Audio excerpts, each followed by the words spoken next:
사랑과 은혜가 풍성하신 하나님 아버지 크신 은혜를 감사합니다.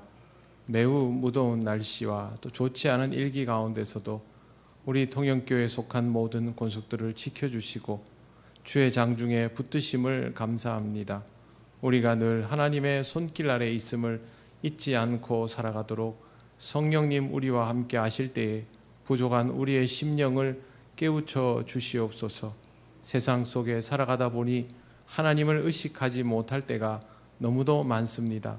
아버지 하나님, 이 시간 드리는 예배를 통하여 또 주시는 말씀을 통하여 하나님께서 늘 우리와 함께 하심을 깨닫는 은혜의 시간이 되기를 간절히 원합니다. 우리의 부족함들은 이 시간 하나님 앞에 다 내려놓습니다. 하나님 앞에 무엇이든 내려놓을 수 있는 심령이 되도록 인도하여 주옵소서. 아버지 하나님, 이런 일기 가운데 우리 모든 성도들, 특히 연로하신 분들의 건강을 지켜주시기를 원합니다. 환우들을 지켜주시고 주님 안에서 강건함을 입을 때마다 하나님께 찬양과 영광을 돌리게 하여 주옵소서. 매일매일 주어지는 일상이 하나님의 은혜 가운데 있음을 알게 하시고 그 은혜로 인하여 하나님을 더욱 기쁘시게 하는 삶으로 나아갈 수 있기를 원합니다. 말씀과 기도의 자리를 통하여 하나님과 더욱 친밀한 교제를 이루어갈 수 있도록 성령께서 우리를 붙들어 주옵소서. 오늘 이 시간 오직 하나님께만 영광을 돌려오며 예수님 이름으로 기도드립니다. 아멘. 하나님 말씀 민수기 14장 1절에서 10절입니다. 구약 성경 217쪽입니다.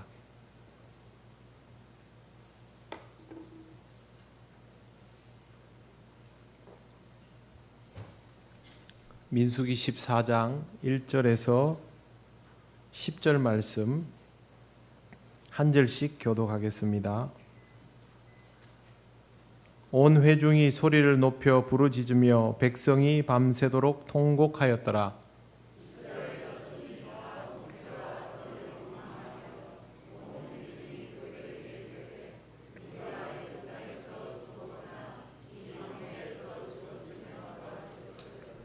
어찌하여 여호와가 우리를 그 땅으로 인도하여 칼에 쓰러지게 하려 하는가? 우리 저자가 사로잡히리니 애굽으로 돌아가는 것이 낫지 아니하랴.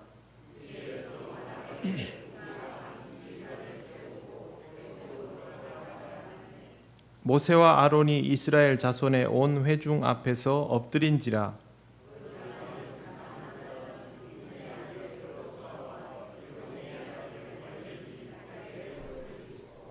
이스라엘 자손의 온 회중에게 말하여 이르되 우리가 두루 다니며 정탐한 땅은 심히 아름다운 땅이라.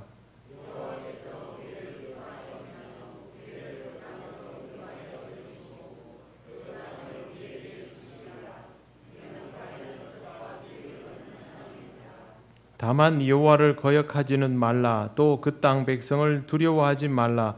그들은 우리의 먹이라. 그들의 보호자는 그들에게서 떠났고 여호와는 우리와 함께 하시느니라. 그들을 두려워하지 말라 하나. 온 회중이 그들을 돌로 치려 하는데 그때에 여호와의 영광이 회막에서 이스라엘 모든 자손에게 나타나시니라. 아멘. 기도드리겠습니다. 하나님 감사합니다. 오늘도 하나님께서 우리에게 주시는 말씀을 잘 듣고 깨닫기를 원합니다. 일상 중에 놓쳤던 말씀의 의미가 이 시간을 통하여 전하고 듣는 우리 모두에게 온전히 주어지게 하옵소서. 예수님 이름으로 기도드립니다. 아멘. 네, 반갑습니다. 옆에 분들 인사 나누시겠습니다.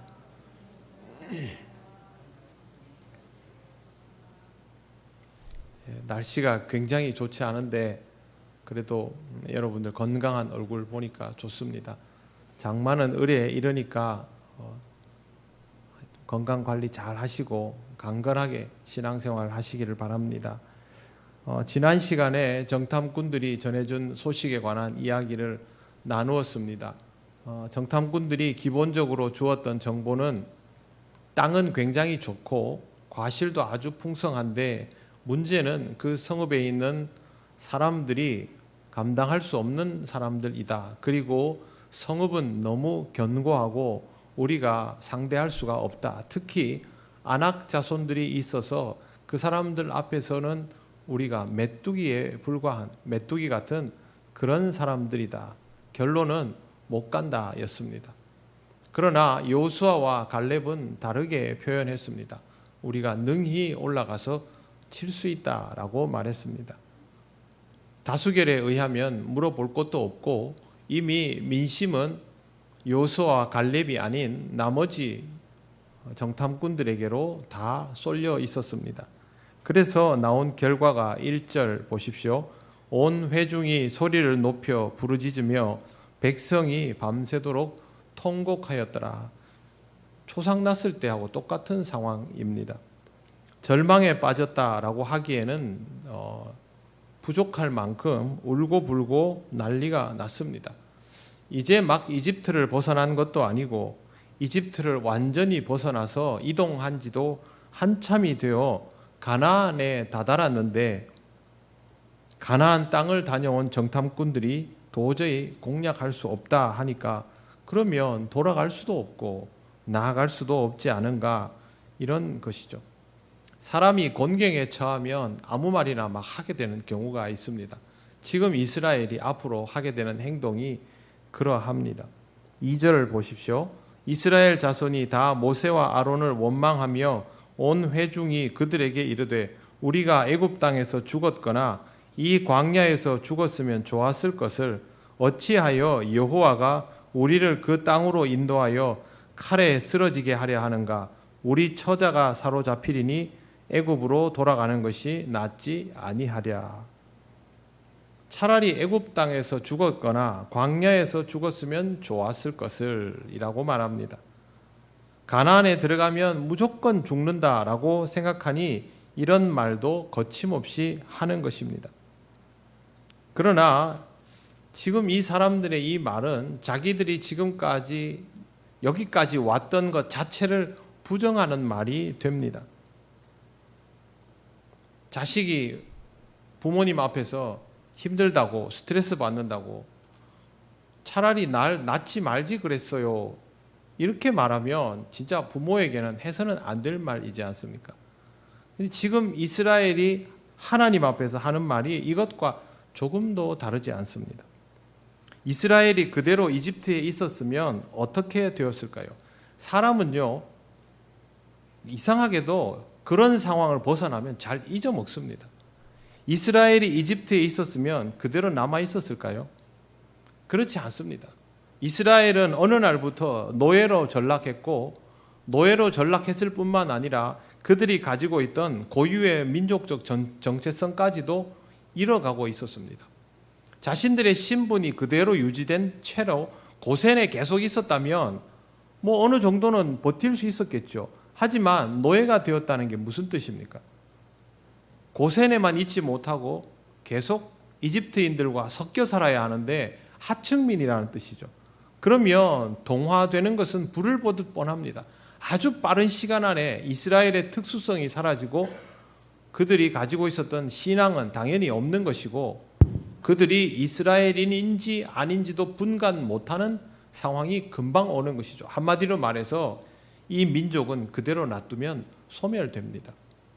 그렇기 때문에 하나님께서 이들을 불러내었던 것이죠. 광야에 나온 지 얼마나 되었다고 이걸 잊어버립니까? 그래서는 안 되는 것입니다. 광야에서 죽었으면 하는 말도 마찬가지입니다. 먹을 것이 부족하다고 아우성치던 사람들이죠. 고기를 먹어야 된다라고 소리 지르던 사람들 아닙니까? 하나님이 만나도 주시고 메추라기도 주셨습니다. 그런데 이제 와서 차라리 거기서 죽었더라면 더 나았을 뻔했다, 이런 말은 함부로 하는 것이 아니죠. 왜 이런 말을 할까요? 하나님을 원망하기 위하여 일부러 그렇게 말하는 것입니다. 그래서 3절 어찌하여 여호와가 우리를 그 땅으로 인도하여 칼에 쓰러지게 하려 하는가. 분명히 앞에 보면 모세와 아론을 원망하는데 3절에 보면 원인 제공을 누구에게 하고 있습니까? 하나님에게 딱 하고 있지 않습니까? 요 말이 하고 싶었던 것이죠.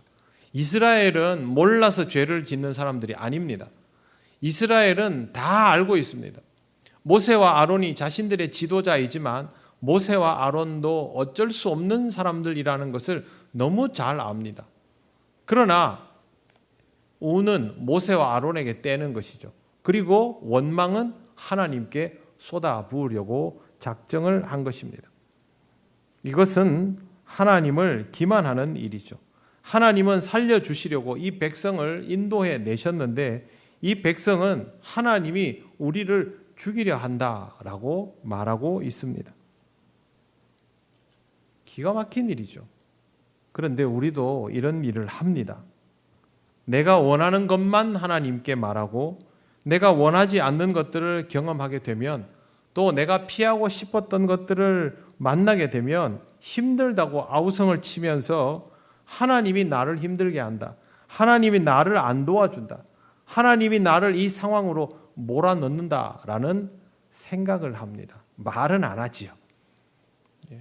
말을 하면 안 될 것 같으니까. 그런데 생각은 머릿속에서 이미 다 합니다. 그러다 보니 마음속에 앞으로 힘들 것들이 떠오르면서 하나님을 원망하고자 하는 생각들이 싹트게 되는 것입니다. 자신도 모르는 사이에 하나님을 원망할 수 있습니다. 어떨 때 그렇게 되느냐? 신앙생활이 내 인생에 도움이 안 된다라고 느껴질 때 그렇게 합니다. 한 번 더 말씀드립니다. 말은 그렇게 하지 않습니다. 우리가 감히 이걸 입 밖으로 내면 안 된다라는 생각은 하고 있죠. 하지만 어느 날 마음속으로 신앙생활은 나에게 더 이상 별 유익이 없다. 신앙생활은 나에게 굉장히 소모적인 것이고 내게 불편한 것이고 번거롭게 하고 세상적으로 내가 이루고자 하는 일들에 방해만 된다라고 생각한다면 하나님의 인도하심은 나에게 원망거리가 될 수 있습니다. 여러분, 이거 굉장히 주의할 필요가 있습니다. 이건 하나님께서 나를 힘들게 하시는 것이 아니라 하나님의 의도를 내가 신앙생활 하면서도 여전히 알아차리지 못하고 있기 때문에 일어나는 일입니다. 물론 신앙이 아직도 적을 때는, 여리고 약할 때는 그렇게 받아들일 수 있지만 하나님의 인도하심을 지속적으로 경험하면 조금씩 헤아려 나가야 하지 않습니까? 내가 지금 겪고 있는 이런 일들은, 이런 어려움들은, 지금 내가 도전해야 할 가나안과 같은 이런 과제들은 하나님께서 나를 강하게 만들어 가시거나 또 쓰시기 위함에 그런 과정 속에 있는 일들이다 라고 받아들여져 가야 되는 것이거든요. 그런데 그 부분이 되지 않으니까 왜 하나님은 내게 힘든 것만 주시고 어려운 것만 주시고 불편한 것만 주시고 풀지도 못할 숙제만 주시나, 그렇게 되는 것이죠. 하나님께서 이 백성을 가나안 앞에 데려다 놓은 것은 이제 가나안을 정복하라고 데려다 놓은 것이지 겁을 먹으라고 데려다 놓은 게 아닙니다. 그러므로 하나님께서 우리로 하여금 어떤 과제 앞에 세우셨음이 명백하다 싶으면 하나님의 의도가 무엇인지를 보는 게 우선이죠. 그렇게 하지 않고 있다면, 알아차리지 못한다면 우리 입에서 나올 말은 원망밖에 없습니다. 하나님, 제가 왜 이렇게 살아야 됩니까? 이 말밖에 할 게 없는 것이죠. 하나님을 원망하지 않는 듯 하면서 하나님을 원망하는 것은 하나님을 만홀히 여기는 것입니다. 하나님은 만홀히 여김을 받지 않습니다. 그러므로 스스로 오류에 빠지지 않도록 우리는 주의해야 합니다.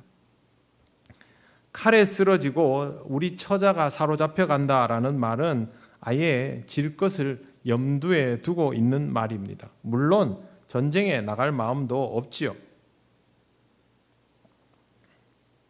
하나님을 원망하려면 하나님을 염두에 두었는데, 그러면 하나님도 어쩔 수 없는 일 아닙니까?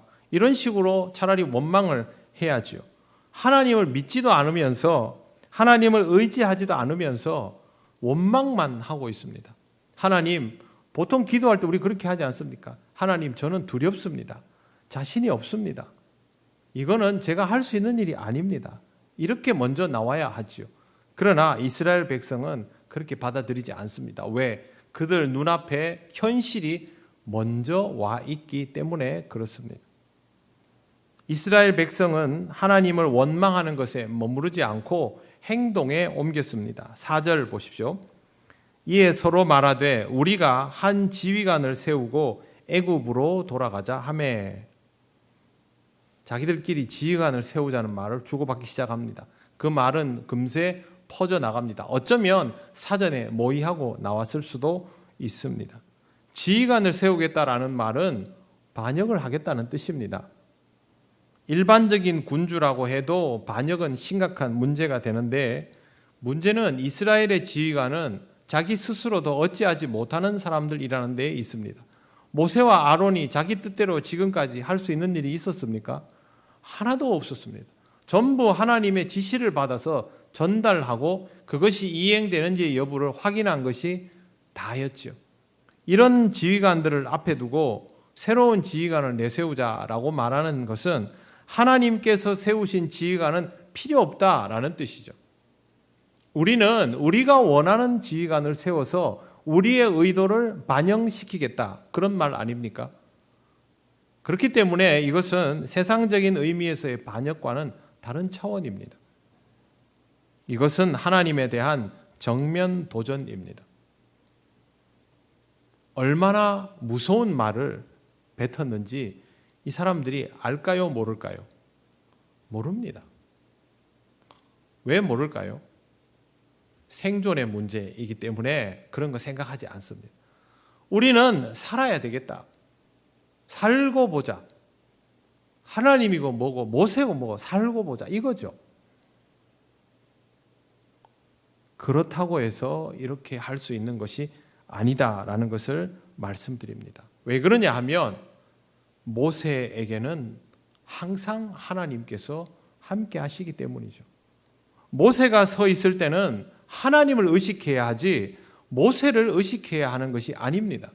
왜 그러냐 하면 하나님께서 이스라엘 백성에게 그 모습을 직접 보여주지 않기 위해서 모세를 내놓은 것이지, 하나님께서 역사하시지 않는 것은 전혀 아니지 않습니까? 하나님은 사실상 모세를 통하여 직접적인 통치를 하고 있지 않습니까? 여러분, 이스라엘을 다스리시는 하나님의 이 통치가 간접 통치라고 생각하셨습니까? 만약에 간접 통치라면 하나님께서 모세에게 요만큼이라도 자율권을 주셨어야 되죠. 그렇지 않습니까? 때로는 마음대로 처단할 수도 있고 또 방향도 틀 수 있고 필요하면 물을 내줄 수도 있어야 되죠. 하지만 하나님은 모세에게 그걸 허락지 않습니다. 즉 직접 통치라는 것이죠. 그러면 이스라엘 백성들이 모세가 평소에는 가만히 있다가 시내산에 올라갔다 오거나 하나님과 대면하고 오면 한마디씩 하는 것을 보았다면 모세 뒤에 있는 하나님을 알았어야죠. 그런데 하나님은 전혀 의식하지 않고 모세만 보고 있습니다. 이 말은 지금의 이스라엘은 전혀 신앙적이지 않다라는 뜻입니다. 신앙적이면 하나님이 보이고 신앙적이지 않으면 사람이 보입니다. 신앙적이면 하나님의 말씀이 들리고 신앙적이지 않으면 사람의 말이 들립니다. 모세는 신이 아닙니다. 이스라엘 백성과 똑같은 인간입니다. 그런 모세에게 인간적인 허물이 많았겠습니까? 적었겠습니까? 분명히 모세에게도 허물이 많았습니다. 그럼에도 불구하고 신앙적인 사람이라면 모세에게서 인간적인 부분에 주목하지 않고 신앙적인 부분에 주목하였을 것입니다. 하나님께서 저 사람을 지금 쓰고 있지 않은가, 그거죠. 저 사람이 얼마나 완벽한 통치자인가, 이게 아닙니다. 저 사람의 능력이 얼마나 뛰어난가, 그거 아닙니다. 성경에 모세의 능력이 출중했다는 말이 있습니까? 없습니다. 모세의 강점은 무엇이라고 말씀드렸습니까? 온유함이죠. 온유함이 무슨 뜻입니까? 좋게 말하면 온유함이고요, 나쁘게 말하면 우유부단함도 됩니다. 사람 좋은 거거든요. 그만큼 모세는 하나님이 쓰셔야 위력이 드러나는 사람이었던 것이죠. 그런 모세를 보면서 하나님을 의식하지 않는다? 그건 이스라엘 백성이 어떤 이유에서건 전혀 신앙적이지 않은 상태라는 뜻입니다. 모세를 위해서가 아니라 자기들 자신을 위해서도 이스라엘 사람들은 신앙적이어야 합니다. 그래야만 하나님께서 이 백성을 위하여 주시는 생명의 말씀, 생존의 말씀이죠. 하나님이 모세를 통해서 주셨던 모든 말씀은 생존을 위한 말씀이거든요. 그게 들리죠.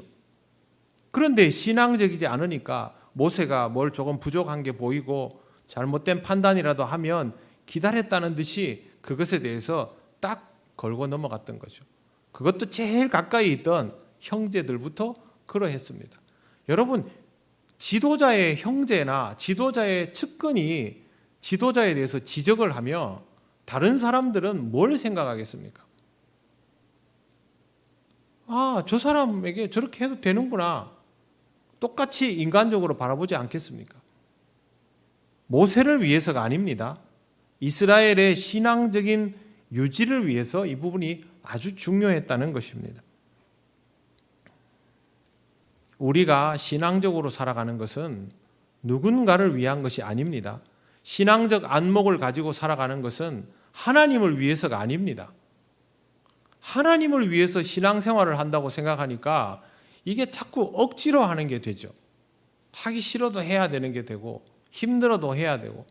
신앙생활은 누구를 위해서 합니까? 자기 자신을 위해서 하는 거죠. 내가 신앙이 있어야 하나님이 주시는 구원의 은혜를 누리고, 내가 신앙이 있어야 하나님이 주시는 생명의 말씀이 들리고, 내가 신앙이 있어야 하나님이 펼쳐놓으신 상황을 신앙적으로 볼 수 있거든요.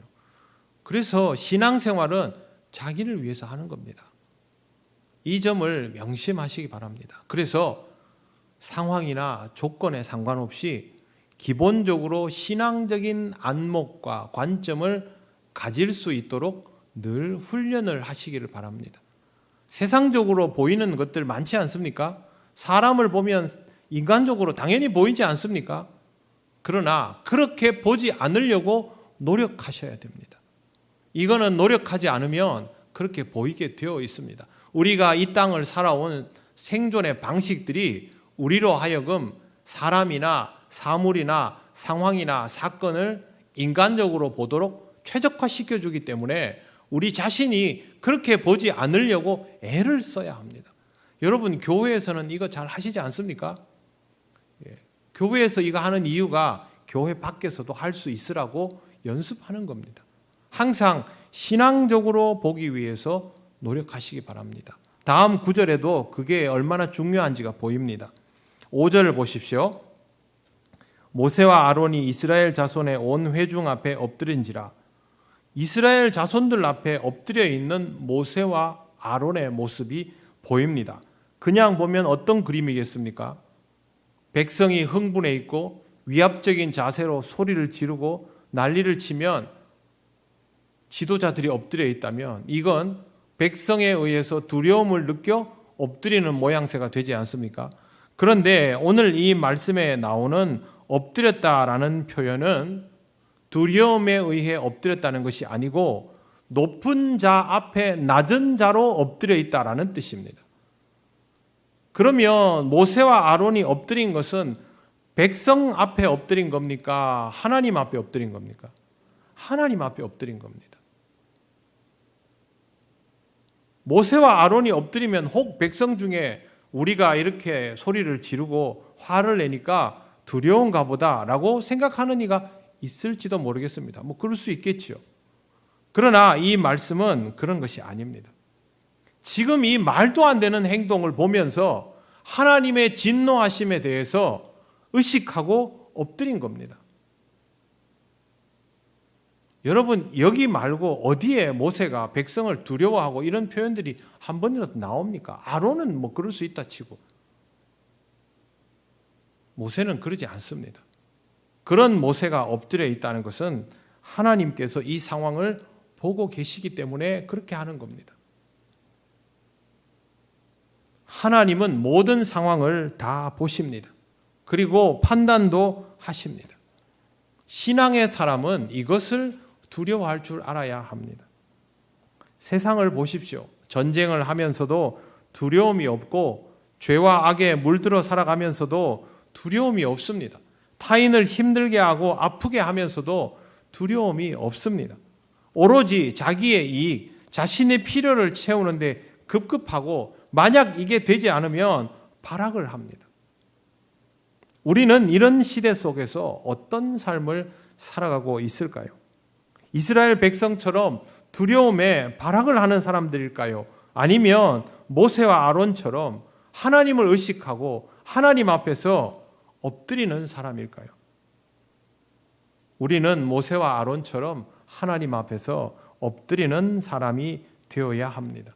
우리의 모든 것은 하나님께서 다 보고 계시기 때문입니다. 마치 하나님이 계시지 않는 것처럼 또 하나님은 아무것도 할 수 없는 것처럼 그렇게 생각하며 살아가면 큰일 납니다. 하나님은 모든 상황 속에 계시며 우리를 살피시는 분입니다. 이 사실을 알고 있는 이들이 또 있었습니다. 그들이 바로 여호수아와 갈렙입니다. 6절 말씀 보십시오. 그 땅을 정탐한 자 중 눈의 아들 여호수아와 여분네의 아들 갈렙이 자기들의 옷을 찢고, 그렇게 되어 있습니다. 참담한 일이 벌어지고 있는 것이죠.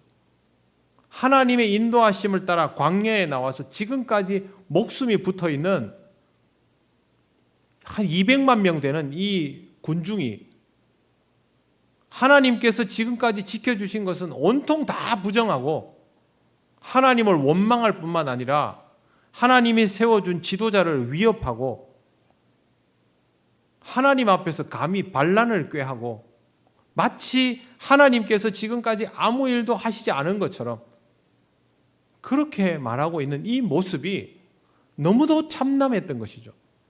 이스라엘 사람들이 옷을 찢었다라는 말은 격한 슬픔과 고통을 느낄 때 하는 행동입니다. 옷을 찢고 머리에 재를 뒤집어 쓰고 하는 그런 행동들은 다 그런 것입니다. 지금 이 상황이 너무 마음이 아팠다는 것입니다. 신앙의 눈으로 보는 것과 신앙의 눈으로 보지 못하는 것은 바로 이런 차이가 있습니다. 부목사 초년병 시절에 교회에서 분쟁이 일어나는 것을 처음으로 보았습니다. 말로만 들었지 제 눈앞에서 직접 본 건 처음이었거든요. 굉장히 충격적이었습니다. 이런 일들이 가끔씩 있기는 하다 더구나. 그런데 정말 있구나. 보고 있는데 마음이 아팠습니다. 그러다가 교인들 쪽으로 시선을 돌렸습니다. 많은 교인들이 눈물을 흘리고 있었습니다. 신앙의 연조가 얼마 되지 않은 사람들에게는 말할 수 없는 충격이었죠. 어떻게 주의 전에서 저런 말과 행동을 하고 서로 막 밀치고 눈을 부라리고 어떻게 저럴 수 있을까? 마치 어떤 모습이었냐 하면요, 부부싸움을 하다가 이성을 잃은 부부 앞에서 아이가 우는 그런 모습이었습니다. 그런데 당사자들은 전혀 거리낌이 없었습니다. 그곳이 교회라는 생각도 하지 않고 있고 금방 예배를 드렸다는 그런 의식도 없고 이 일로 인하여 그 예배당에서 함께 드리던 몇백 명의 교인들 중에 아직 신앙이 여물지 않은 사람들이 충격받는다는 것에 대한 죄책감도 없었습니다. 하나님이 그곳에 계십니까? 계시지 않습니까? 계시지 않습니까? 하나님이 예배를 받으시지 않습니까? 그런데 마치 하나님이 없는 것처럼 그렇게 행동한다는 말은 신앙의 눈으로 보고 있지 않다는 것이죠. 신앙의 관점으로 살아오지 않았다는 것입니다. 지금 이스라엘 백성의 행동을 보십시오. 눈에 보이는 게 없지 않습니까?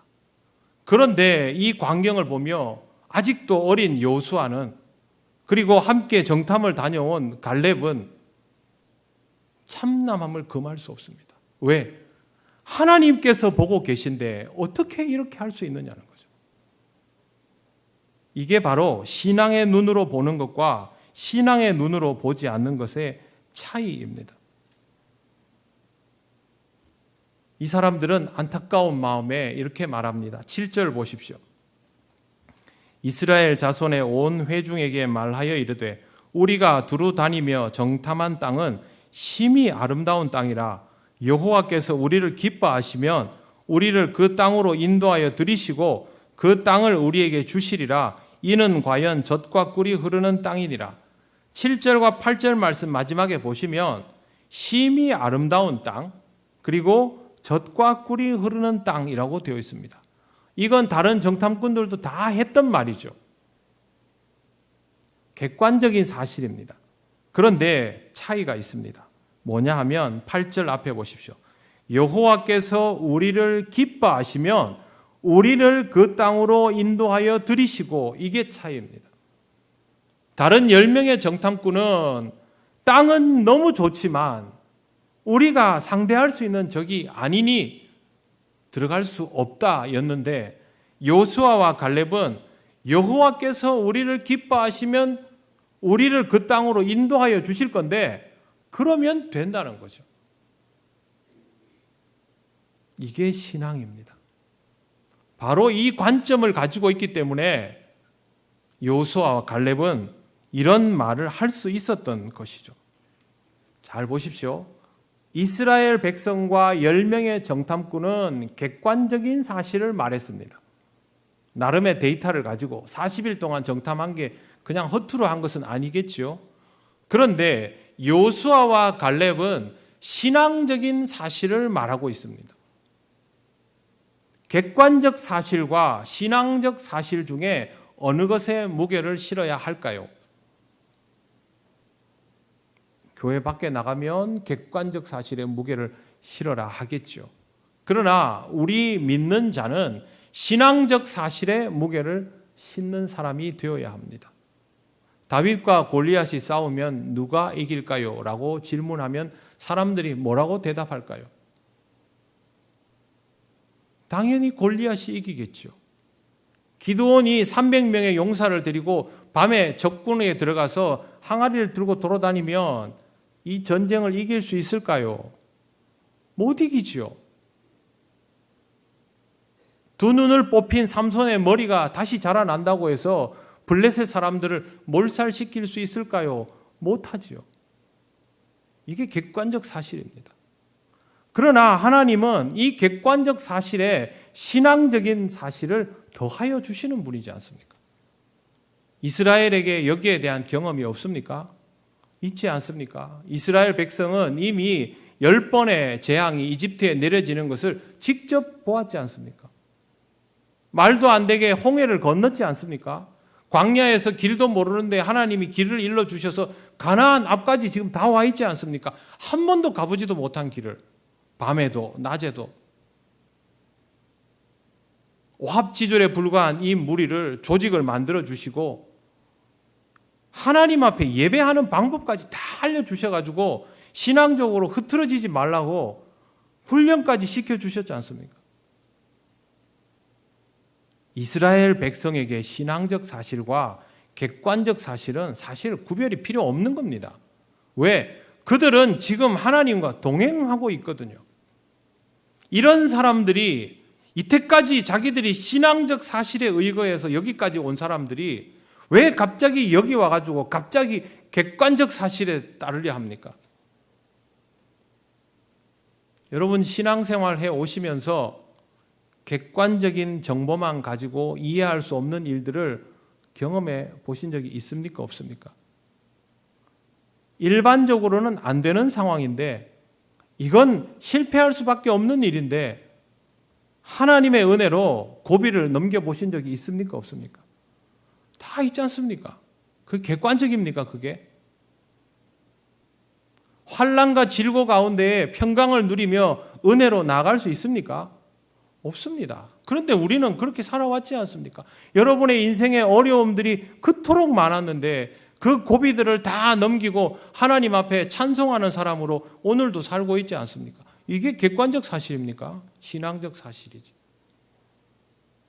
우리 믿음이 좋지 못하다 할지라도 하나님께서 여기서부터 여기까지를 인도하여 오셨다면 이 방향이 이렇게 갈 거라는 정도는 믿어야지요. 아무 일도 없었고 여기서부터 느닷없이 믿어라 그러면 그거는 믿을 수 없겠지요. 그런데 하나님이 지금까지 인도해 오셨지 않습니까? 그러면 앞으로도 그렇게 하실 것을 믿어야죠. 이게 에베네셀 아닙니까? 바로 그걸 말하고 있는 겁니다. 지금 여호수아와 갈렙이 참남하게 여기면서 이 말을 하는 이유는 다른 데 있지 않습니다.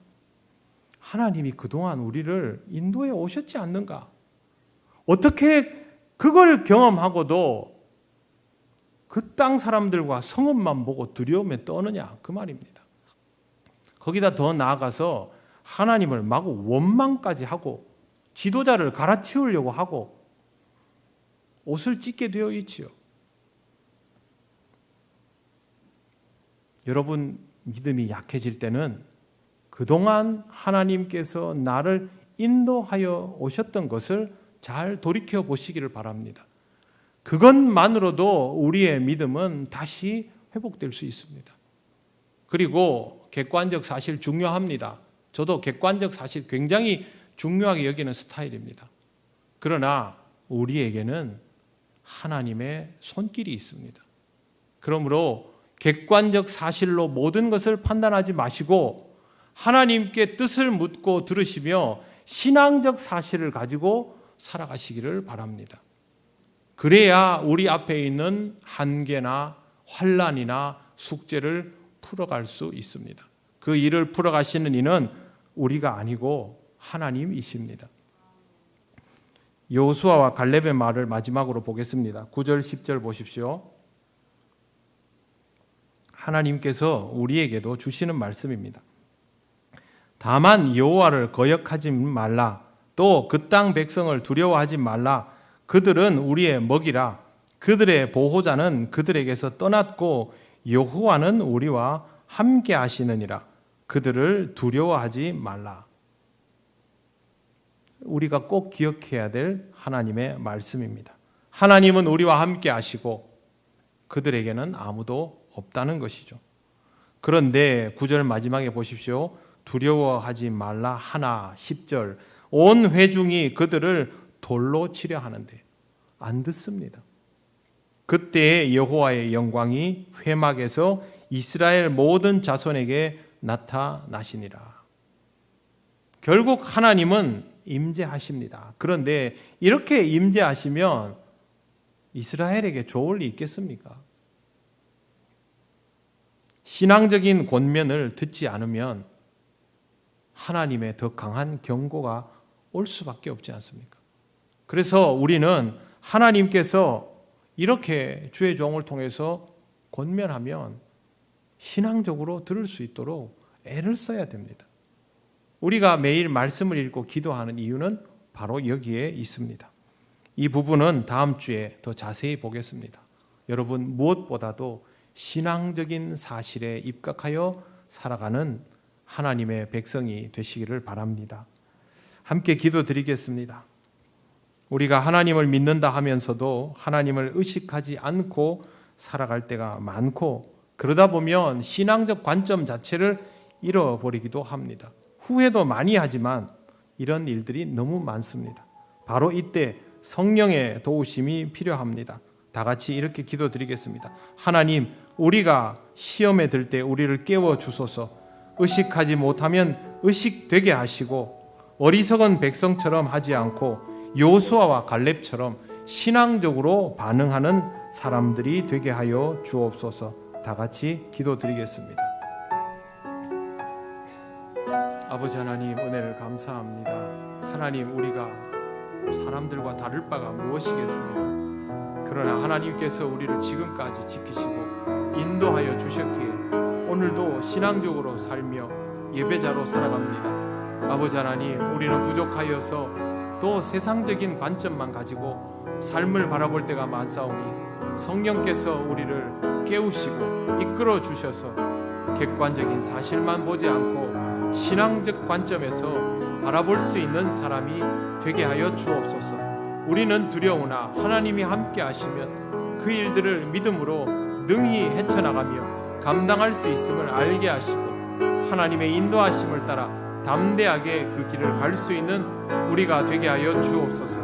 우리 통영교회에 속한 모든 성도들의 삶 속에 넘지 못하는 산이나 풀지 못하는 숙제가 있다면 하나님 앞에 다시 내려놓고 아버지 하나님께서 주시는 그 은혜를 따라서 아버지 하나님 그 일들을 헤쳐나갈 수 있게 하여 주시옵소서. 성령님을 믿고 따르는 우리가 되기를 원합니다.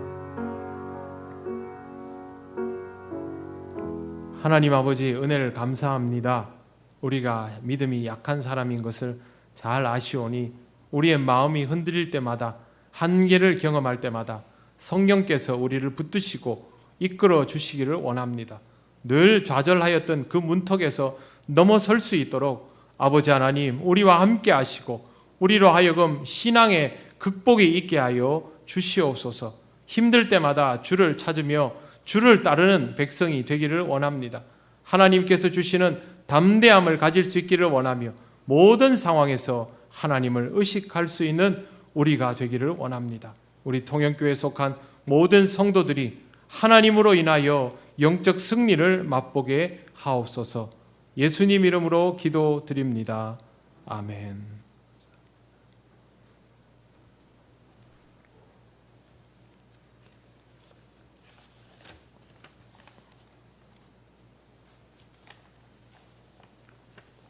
교회 소식 전하겠습니다. 7월 1일 금요일 7월의 첫날 새벽기도회를 함께 드립니다.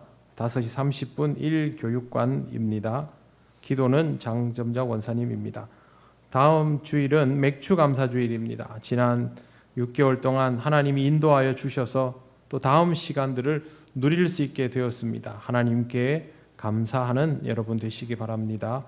다가오는 주일 2부 예배 후에 정기 재직회로 모입니다. 7월 성경 읽기표가 필경대에 준비되어 있습니다.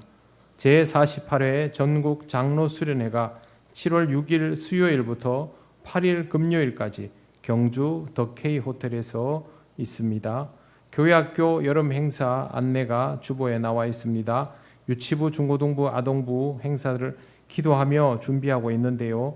우리 교회학교 친구들과 선생님들이 함께 은혜 누리고 영적 성장을 이루어갈 수 있도록 기도 많이 해주시고 관심도 가져주시기를 바랍니다. 다른 광고는 주보를 참조해 주시기 바랍니다. 이제 우리가 다 같이 주님께서 가르치신 기도를 올려드립니다. 하늘에 계신 우리 아버지, 아버지의 이름을 거룩하게 하시며 아버지의 나라가 오게 하시며 아버지의 뜻이 하늘에서와 같이 땅에서도 이루어지게 하소서. 오늘 우리에게 일용할 양식을 주시고 우리가 우리에게 잘못한 사람을 용서하여 준 것 같이 우리 죄를 용서하여 주시고 우리를 시험에 빠지지 않게 하시고 악에서 구하소서. 나라와 권능과 영광이 영원히 아버지의 것입니다. 아멘.